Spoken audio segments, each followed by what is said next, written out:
Friedrich Silaban, lahir tanggal 16 Desember 1912 di Bonandolok, Tapanuli, Sumatera Utara, dan meninggal di Jakarta pada 14 Mei 1984. Pendidikan formal Friedrich Silaban adalah HIS Narumonda, Tapanuli tahun 1927, Koningen Wilhelmina School di Jakarta pada tahun 1931, dan Akademie van Bouwkunst Amsterdam, Belanda pada tahun 1950. Karir Silaban sebagai arsitek dimulai ketika menjelang lulus sekolah. Ia bekerja paruh waktu untuk juru gambar kerja bernama J.H. Antonisse. Di sanalah kemampuannya sebagai arsitek semakin terlatih. Ia juga ikut dalam pameran di Pasar Gambir. Karena memiliki kemampuan yang baik, Silaban kemudian bekerja untuk JNI Angkatan Darat Belanda pada 1931 hingga 1939.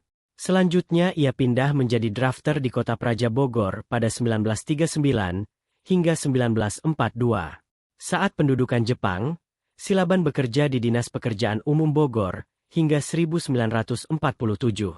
Ia juga ditetapkan sebagai Direktur Pekerjaan Umum hingga 1949. Silaban tetap berkarir dalam pemerintahan hingga pensiun di Dinas Pekerjaan Umum Kota Praja Bogor sampai tahun 1965. Ia juga terkenal dengan berbagai karya besarnya di dunia arsitektur dan rancang bangun. Beberapa hasil karyanya menjadi simbol kebanggaan bagi daerah tersebut. Friedrich Silaban telah menerima anugerah Tanda Kehormatan Bintang Jasa Sipil berupa Bintang Jasa Utama dari pemerintah atas prestasinya dalam merancang pembangunan Masjid Istiqlal. Selain itu, Friedrich Silaban juga berperan besar dalam pembentukan Ikatan Arsitek Indonesia atau IAI. Pada April 1959, Insinyur Suhartono Susilo yang mewakili Biro Arsitektur PT Budaya dan Silaban merasa tidak puas atas hasil yang dicapai pada Konferensi Nasional di Jakarta, yaitu pembentukan Gabungan Perusahaan Perencanaan dan Pelaksanaan Nasional, Gapernas, di mana keduanya berpendapat bahwa kedudukan perencana dan perancangan tidaklah sama dan tidak juga setara dengan pelaksana.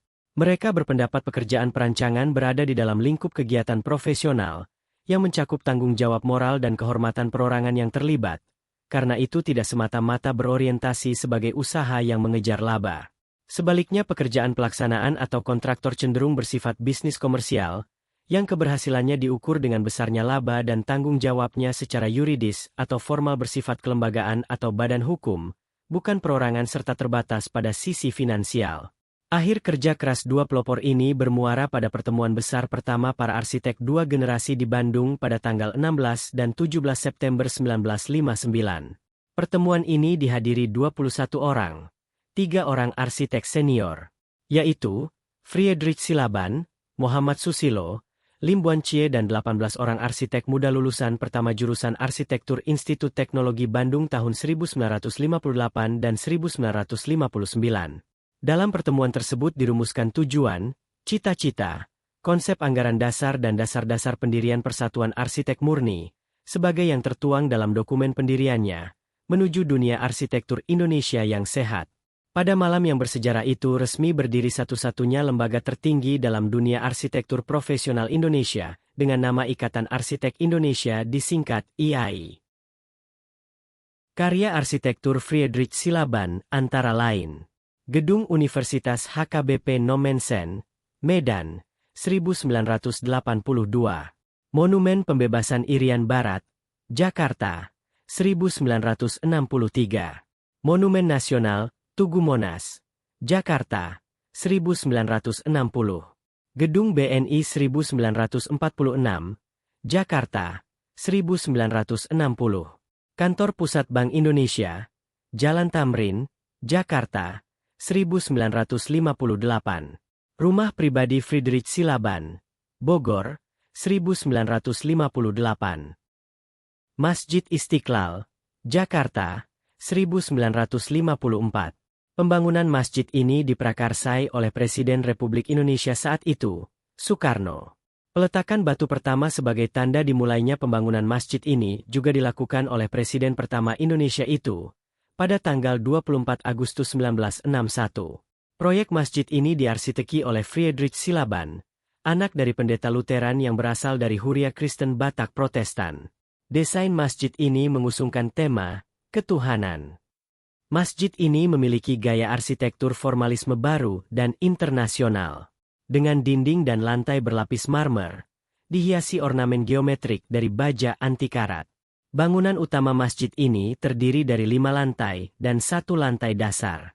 Bangunan utama itu dimahkotai satu kubah besar berdiameter 45 meter yang ditopang 12 tiang besar. Minaret tunggal setinggi total 96,66 meter, menjulang di sudut selatan selasar masjid.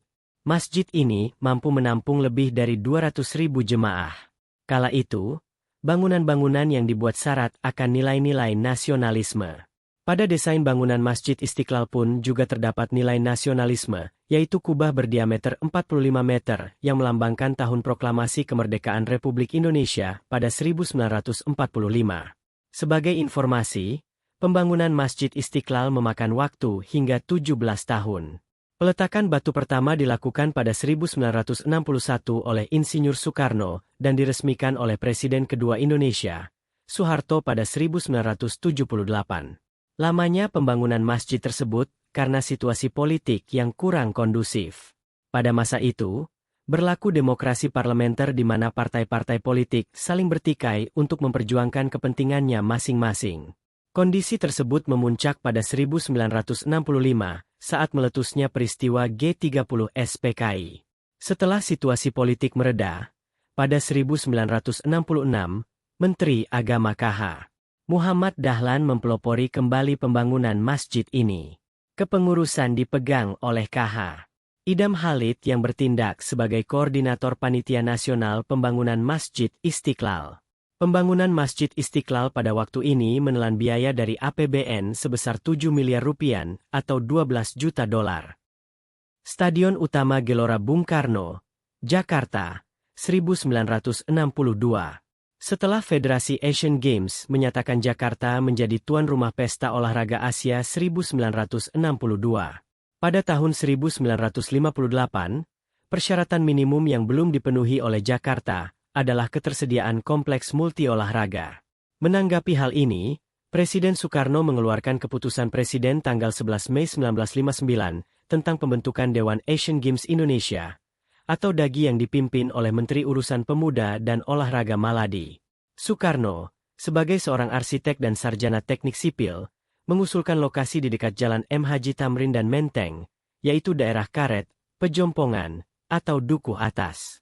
Friedrich Silaban, seorang arsitek terkenal yang mendampingi Soekarno untuk meninjau lokasi dengan helikopter, tidak setuju dengan pemilihan Dukuh Atas karena ia berpendapat pembangunan kompleks olahraga di pusat daerah pusat kota masa depan akan berpotensi menciptakan kemacetan lalu lintas besar-besaran. Soekarno setuju dan malah menugaskan daerah Senayan dengan luas sekitar 300 hektar. Pemancangan tiang pertama dilakukan secara simbolis oleh Soekarno pada tanggal 8 Februari 1960. Pembangunan Istora selesai pada Mei 1961. Stadion sekunder, Stadion Renang, Pusat Akuatik, dan Stadion Tenis selesai pada bulan Desember 1961. Stadion utama selesai pada 21 Juli 1962, sebulan sebelum pertandingan. Friedrich Silaban, seorang Batak dan anak seorang pendeta Kristen. Namanya akan terus dikenang oleh semua arsitek di Indonesia dan seluruh jamaah Masjid Istiqlal.